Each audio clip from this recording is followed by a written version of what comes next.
Morning, everybody. Thank you for joining us. Good President's Day to you. We're beginning with Sefer Parshas Terumah, which is chapter 25. Just want to see the Ramban's introduction to Parshas Terumah. This is more than the beginning of a new Parsha. This is the beginning of the section dealing with the building of the Mishkan. So the Ramban says, Kasher diber Hashem im Yisrael panim befanim aseres hadibros. The fact that God conveyed the 10 commandments to the Jewish people face to face, v'tzivosam aydei Moshe tzas mitzvos, and through Moshe he instructed them in some mitzvos. Avos mitzvosei shel Torah. They are like the foundational mitzvos, like the headline mitzvos of the Torah. Kasher inhigu rabosenu imagerim sheboim lias yaid. What happens when someone wants to convert to Judaism? Do you tell them every single mitzvah? No, the core halacha is you give them certain mitzvos. Again, we of course teach converts tremendously today, but the bottom line is right before they immerse, you ask them certain broad questions. Do you accept this? Do you accept this? Do you accept this? So the Ramban says the 10 commandments were comparable to that God is giving the Jewish people broad instructions. And the Jewish people accepted these instructions, and by extension, everything else that will come down the road. And God made a covenant with the Jewish people based on all of that. Now, because of the acceptance of the Torah at Har Sinai, they are his nation, and he is their God. Like what was stipulated, God says, if you listen to my voice, and you'll guard my and you'll observe my covenant, you'll be to me a special people. You'll be to me a kingdom of priests and a holy nation. So now God sees them as holy people.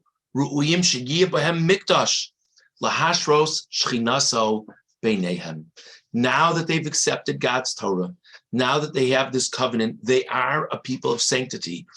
And now it's appropriate for them to have a mikdash, for them to have this sanctuary in their midst. That's a place for God's presence to dwell. So now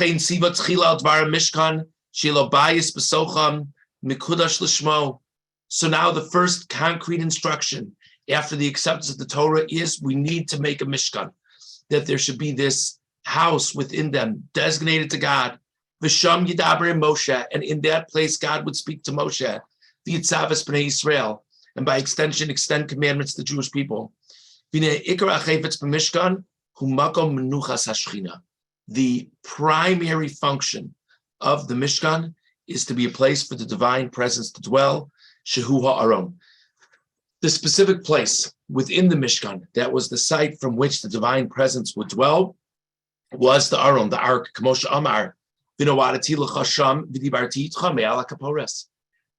says to Moshe, I'll speak to you from upon the Kapores, from upon the surface over the Aron.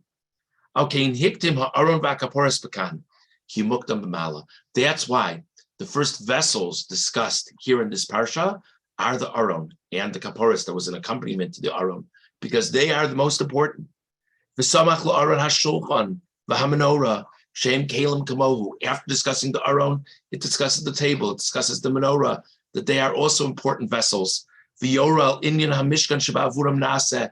These different vessels of the Mishkan represent core concepts of the Mishkan.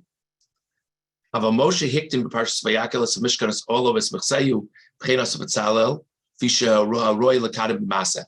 So the Ramban has already told us, broadly speaking, two things. First of all, the Ramban has explained to us why the Mishkan is the logical follow-up to the giving of the Torah. That's one point. Now the Ramban is actually addressing a very glaring discrepancy, that when God gives the instructions to Moshe, he starts off talking about these vessels, these very holy vessels that are core to the Mishkan. And when Moshe relates the instructions to the Jewish people, he starts talking about like the canopy and so what's the story? So the Ramban says God is speaking to Moshe about sort of the core components of the Mishkan, the most important components of the Mishkan.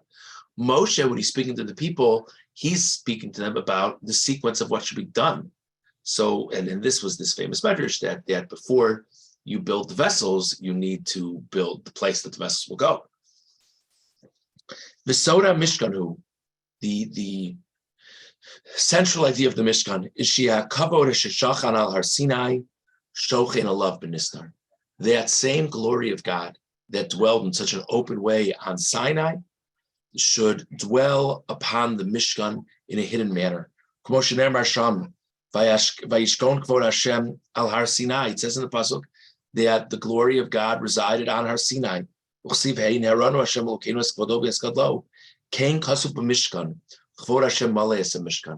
a pasuk that talks about the honor of God on Har Sinai, on the mountain of Sinai, and there's a pasuk that talks about the honor of God filling the Mishkan. Okay,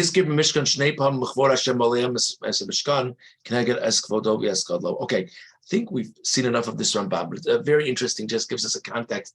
It's really the follow-through of the giving of the Torah, and specifically says the Ramban, only once the Jewish people accepted the Torah were they holy enough to have a Mishkan that's all about where the divine presence would dwell.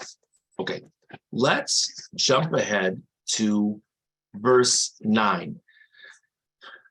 Actually, let's go to verse 8.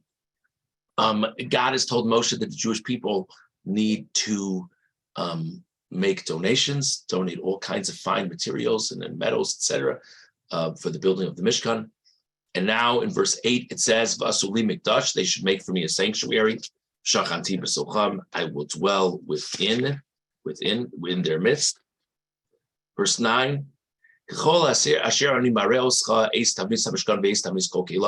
you'll do like everything I show you, the framework of the Mishkan, the framework of each of the vessels.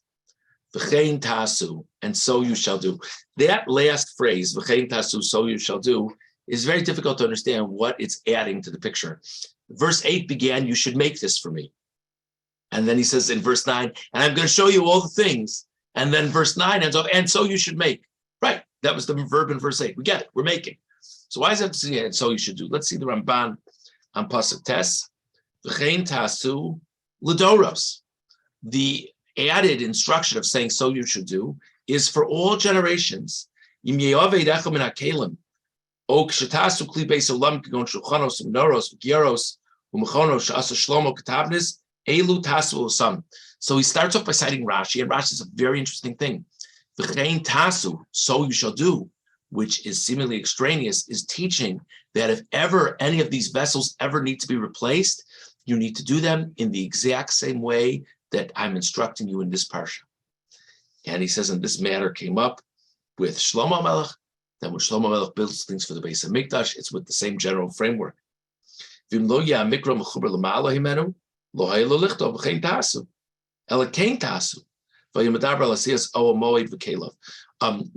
makes the additional point. I posed the question as, why does it have to say it all? So you should do. It's redundant from the previous verse. Rashi says v'chein tasu, and so you shall do, is also striking, and that reinforces this idea that it will always be like Vav connects to the previous psukim, like I'm describing to you here. That's what Rashi says. V'lo yadati sheyezeh emes. Ramban says, I'm not sure I understand that should really be the case. She's chayv Shlomo lasus klei beis olam ketavnus elu u'mizbach hanachoshes asa Shlomo esrim ama orech v'esrim rochav. He says, yeah, is it really so that everything Shlomo Melech has to make the same way that the things of the Mishkan were made? Talks about the Mizbeach that Shlomo made doesn't seem to be the same dimensions. So what's the, so according to Rashi, Shlomo Melech is going against the Torah. I mean, it's hard to understand. For Bavram Amar, v'chein tasu hakelim. The Ibn Ezra explains that v'chein tasu means, so you should make the vessels. Ki b'tchila amar v'asuli mikdash. Because originally it says in the pasuk they should make for me a mikdash. So in other words, the Ibn Ezra says v'asuli mikdash, make for me a sanctuary. So that was that pasuk. Now verse 9 is talking about the vessels when it says v'chein tasu, so you should do. So verse 8 when it says make is referring to the general structure of the Mishkan. Verse 9 when it says you should do is talking about the vessels. But the Ramban says, I don't think we need all of this. The double language of doing that we said in verse 8 and we say it again in verse 9 is as a means of urging the Jewish people.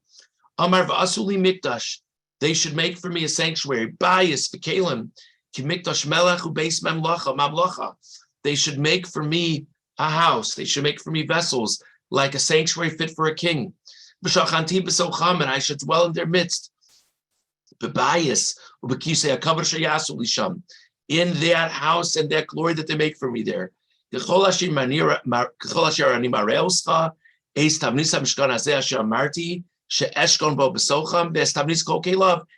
I will dwell in your midst in all these things that we've described.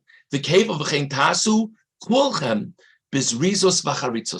reason it says so you should do, says the Ramban, is it's urging everyone needs to work hard on this. Ramban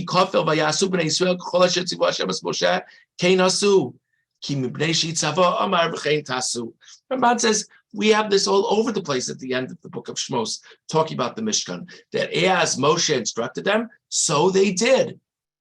They did it like Moshe instructed them, so they did. Because the point is, this double language is a way of conveying diligence and alacrity. So Rashi says, V'chein ta'asu, means that all the instructions for the vessels are the same throughout all time. The Ibn Ezra says V'chein Tasu is referring to the vessels. The Ramban says it's just the general language of urging it to do it correctly and quickly. Let's see the Sforno on Pasuk Tes V'chein Tasu Atem Kedei she'eshkon b'sochachem. If you want me to dwell in your midst, you need to do this.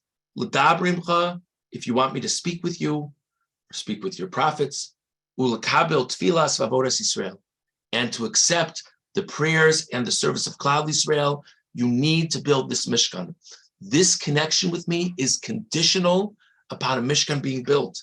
Lo kimo shahaya inyan kodem ha'egel. Before the sin of the golden calf, you didn't need a Mishkan. Ka'amro b'chol ha'makom asher askir shmi avoy lecha v'irachticha.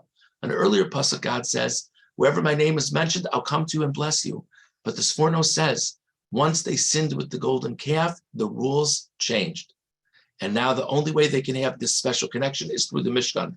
What this technical pshat of V'chein Tasu, so the Sforno says the reason it repeats V'chein Tasu is to say, this is the only way you're going to get the closeness now. This is more than a different pshat in the words V'chein Tasu. This is alluding to a famous dispute in the commentators. Is the Mishkan a response to the sin of the golden calf? The Ramban was talking, we saw the Ramban at great length about the Mishkan. He didn't say a word about the golden calf. It was all about the Sinai experience, a recreation of the Sinai experience.